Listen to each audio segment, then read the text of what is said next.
Assalamualaikum warahmatullahi wabarakatuh.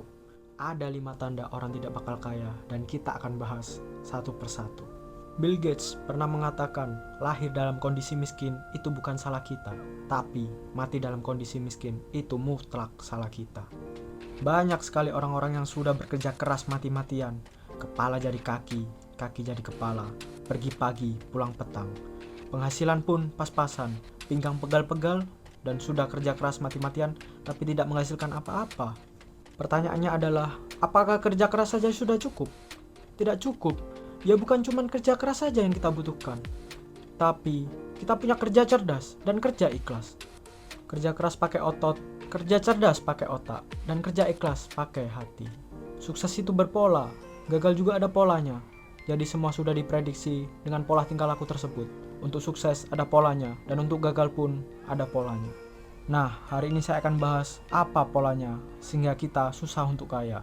Kalau Anda simak video ini baik-baik, insya Allah akan merubah hidup Anda nanti 1-2 tahun ke depan. Tanda pertama, orang itu susah kaya adalah dia selalu menyalahkan orang lain.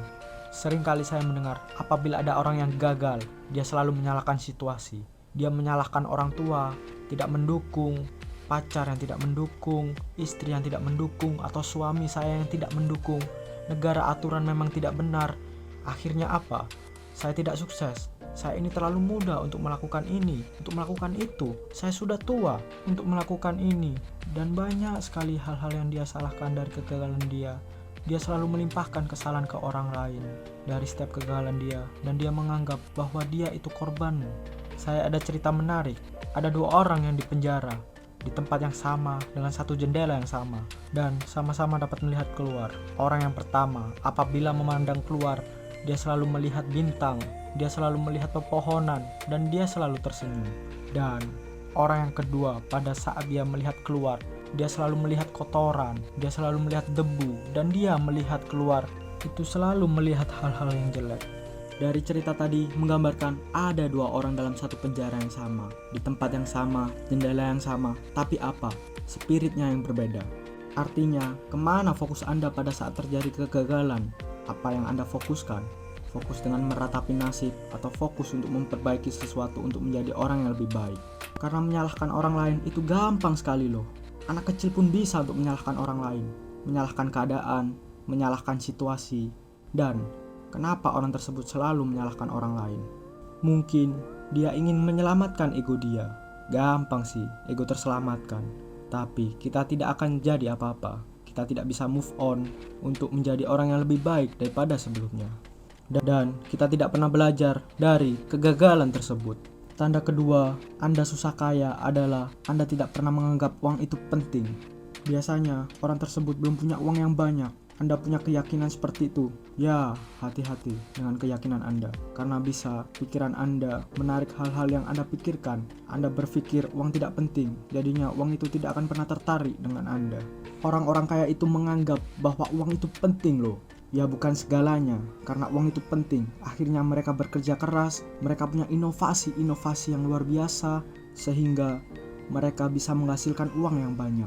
Sedangkan apabila Anda menganggap uang itu tidak penting, akhirnya Anda akan kehilangan kreativitas Anda apabila Anda bekerja. Anda bekerja seperti itu saja. Kenapa? Karena Anda sudah menganggap, Anda memblok pikiran Anda karena uang itu tidak penting. Uang itu bukan nomor 1, tapi nomor 2 sampai ke nomor 100. Ya, memang uang bukanlah apa-apa di dunia ini. Tapi untuk menyekolahkan anak kita di tempat yang terbaik, kita juga butuh uang.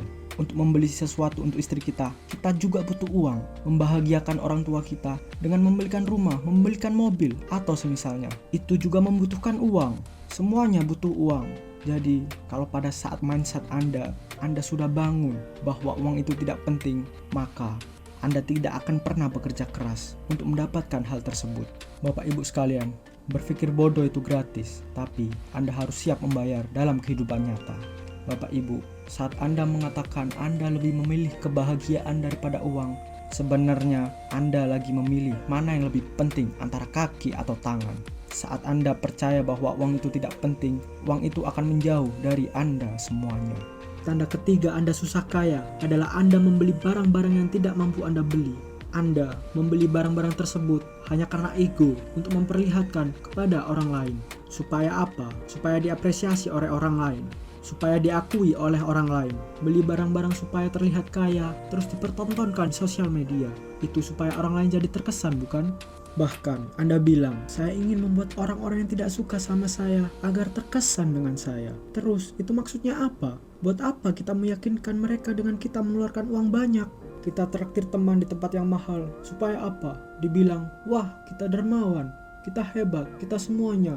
Padahal akhir bulan kita bayar kartu kredit keteteran. Kalau bisa nggak apa-apa, bagus. Tapi kalau nggak mampu, jangan dipaksakan.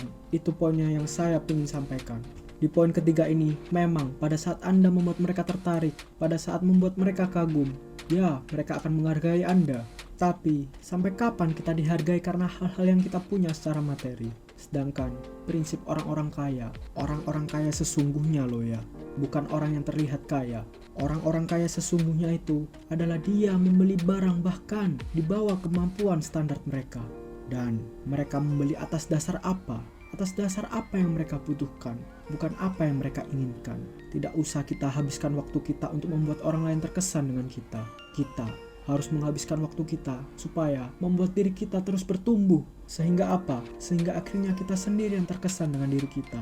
Maksudnya, kita berproses untuk bekerja keras. Itu supaya kita bisa menikmati hasilnya. Bukan supaya untuk memberikan kesan kepada orang lain. Karena itu tidak ada gunanya. Menjadi kaya itu lebih penting daripada terlihat kaya. Tanda keempat, orang susah kaya, yaitu orang itu selalu merasa kurang dan orang itu tidak bersyukur sama sekali. Berapapun yang dia miliki, apapun yang dia miliki, ya dia selalu merasa kurang. Dia selalu merasa, saya kurang gini. Kalau merasa kurang dalam hal-hal positif, contohnya merasa kurang ilmu sehingga belajar, merasa kurang bersedekah sehingga bersedekah lebih, itu penting. Tapi pada saat kita sudah menerima hasilnya, dan hasilnya itu adalah hasil yang dikasih oleh Tuhan, hasil yang dikasih oleh Allah, harusnya kita bersyukur. Orang yang tidak pernah syukur dengan apa yang dia miliki, itu akan susah berbagi kepada orang lain. Orang ini akan diliputi perasaan yang apabila dia dalam satu posisi, dia akan takut posisinya diganti. Dia ini orangnya selalu ingin di atas, ingin menangnya sendiri, ingin selalu di atas, tapi paling malas berkompetisi. Dan orang-orang ini takut untuk keluar dari zona nyaman.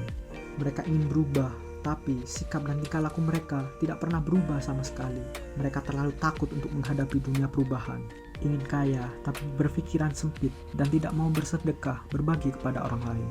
Dan orang-orang ini adalah orang-orang yang paling pelit dengan harta. Padahal, kalau dalam konsep agama saya, makin banyak yang kita sedekahkan kepada orang lain, makin banyak yang kita kasih pada orang lain itu, insya Allah, makin banyak pula yang kita dapatkan. Salah satu syarat untuk kita bisa kaya yaitu kita jangan takut untuk berbagi kepada orang lain, terutama kepada orang tua kita, ke saudara-saudara kita, ke orang-orang terdekat kita. Dengan kita berbagi kepada orang lain, sehingga nanti baliknya ke kita sendiri. Rezeki kita, baik itu berupa kesehatan, kebahagiaan, umur yang panjang, itu akan balik ke kita lagi. Yang kelima, tanda-tanda orang itu susah kaya, yaitu dia tidak terobsesi dengan hidup yang lebih baik. Dia tidak punya gairah hidup, pokoknya ya begitu-begitu saja. Misalnya, kalau dia bekerja, ya dia bekerja dengan sesuai apa yang dia kerjakan saja. Dia tidak berpikir dan dia tidak punya gairah bagaimana saya hidup ke depannya. Bagaimana saya untuk mengembangkan bakat saya. Bagaimana saya untuk memberikan hal-hal yang terbaik untuk keluarga saya. Dan prinsip hidup dia seperti air yang mengalir. Dia mengikuti air mengalir begitu saja. Padahal, kalau dalam kehidupan nyata yang mengikuti air mengalir itu hanyalah kotoran dan ikan mati. Buya Hamka pernah mengatakan, kalau hidup hanya sekedar hidup, babi hutan pun hidup. Kalau kerja hanya sekedar kerja, kera di hutan pun bekerja. Hidup cuma satu kali, kita ciptakan sebagai makhluk tertinggi di dunia ini. Kita dikasih semuanya oleh Allah, harusnya kita menggunakan itu dengan semaksimal kita. Kita bisa menjadi kebanggaan untuk anak-anak kita, untuk suami kita, untuk istri kita, untuk orang tua kita.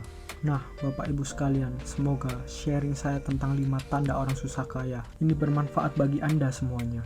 Dan semoga kita bisa bertumbuh menjadi orang yang lebih baik dari sebelumnya. Terima kasih. Assalamualaikum warahmatullahi wabarakatuh. Sukses buat kita semuanya.